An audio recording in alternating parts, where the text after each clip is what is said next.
L'importance du marketing pour développer votre organisme de formation, c'est l'objet de cette vidéo. Aujourd'hui, on va voir l'importance du marketing pour développer votre organisme de formation.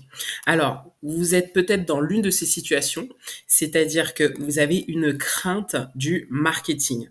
Beaucoup de personnes qui dirigent un organisme de formation, et j'ai eu le plaisir de discuter, d'échanger, ou même des clients, eh bien, ils ont un petit peu un frein par rapport à l'utilisation du marketing dans la croissance de leur OF. Il y a tellement d'arnaques qu'ils ont peur de se faire passer par l'un d'entre eux auprès de leur cible. Et donc, je peux comprendre parce que sur les réseaux sociaux, il y a vraiment de tout et de rien. Donc, c'est vrai que cette crainte, elle peut se manifester et c'est complètement normal. La deuxième, c'est aussi, il y a peut-être un manque de direction stratégique. Il y a tellement de choses, d'actions que l'on peut mettre en place pour promouvoir ces offres de formation que l'on va pas savoir par quoi commencer, ce que l'on peut faire, etc. Alors, heureusement, il existe des solutions. La première chose, c'est de définir l'audience cible, c'est-à-dire vos prochains clients. Qui sont-ils? Je vous encourage vraiment à faire ce travail en parallèle de la création des actions de formation que vous allez proposer. Ok? La première chose, c'est d'identifier les besoins du marché cible. On a souvent des chiffres en tête, mais voilà, c'est un petit peu dans notre tête. Ah, on pense que ça va bien marcher, ça se. Non, là, vous pouvez pas bâtir votre entreprise de formation sur des croyances que vous avez sur certains domaines d'activité, ok? Vous devez partir du marché cible. C'est très, très, très important. Ensuite, vous allez développer des programmes de formation qui sont en fonction des besoins que vous aurez relevés auprès de l'audience cible. Ce que je vous encourage à faire, c'est vraiment d'aller voir les statistiques qui sont publiées, soit par exemple sur France Travail ou encore sur les TRITS. Il y a beaucoup de statistiques qui sont déjà répertoriées, ok, des études qui ont déjà été réalisées.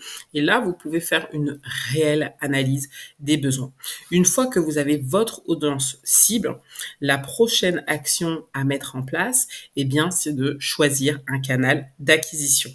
Tout canal peut fonctionner, ok? Ça va dépendre encore une fois de votre cible, donc attention à ce que je dis, vraiment essayez de le transposer à votre activité. La recommandation, ça c'est le canal numéro 1 favori des dirigeants. Si vous démarrez, vous êtes dans votre première ou deuxième année, vous avez une petite équipe de formateurs, eh bien la recommandation c'est quelque chose vers quoi on peut tendre, mais ceci peut être couplé avec les différents canaux que je partage par la suite avec vous ici. Ça peut être les partenariats.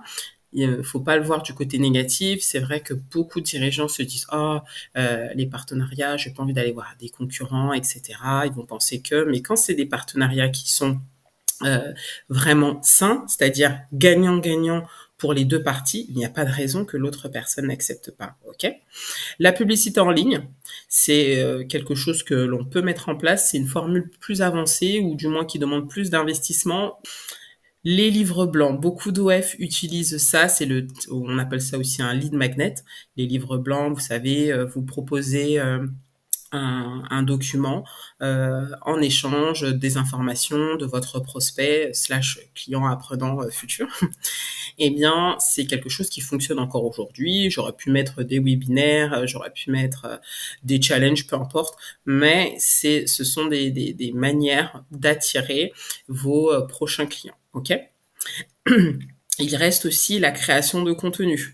La création de contenu, c'est quelque chose qui est très demandeur parce qu'il faut être régulier pour que ça ait un impact significatif dans la croissance de votre OF, mais sur le moyen long terme, ça peut être vraiment intéressant. Par exemple, cette chaîne YouTube, c'est la création de contenu et c'est un canal qui peut être vraiment efficace pour promouvoir ces actions de formation.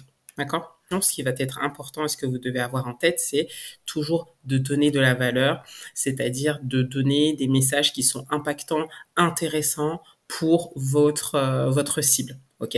Je disais, ce qui va être intéressant, c'est d'analyser le marché. Alors, comment on fait pour analyser le marché? Eh bien, on va utiliser justement les feedbacks de vos anciens apprenants. Utilisez les feedbacks quand vous avez déjà vendu vos premières formations. Ça va vous permettre d'analyser en profondeur et vraiment vous êtes sur le terrain, d'accord? Donc, utilisez les feedbacks de vos apprenants, c'est hyper important. Vous allez aussi parler à votre audience en présentiel ou sur les réseaux sociaux. Si vous êtes à des salons, si vous faites du networking, peu importe, vous communiquez. Plus vous allez communiquer avec eux, plus vous allez avoir une meilleure analyse de votre marché et la proposition de valeur que vous allez mettre en place dans votre offre de formation professionnelle. D'accord? Et vous pouvez également communiquer sur les réseaux sociaux. Il existe des groupes, que ce soit sur LinkedIn, Facebook, peu importe, il y a des groupes et il y a des personnes qui répondent favorablement si vous avez des questions, des sondages, etc. Faut pas hésiter, ok? Utilisez les statistiques officielles. Les feedbacks, c'est important. Couplés avec les statistiques officielles, ça va vous permettre d'avoir une vue d'ensemble qui est beaucoup plus réelle. Ok, pas seulement au doigt mouillé. Oui, je pense que ça fonctionne. Je vais lancer cette action de formation. D'accord.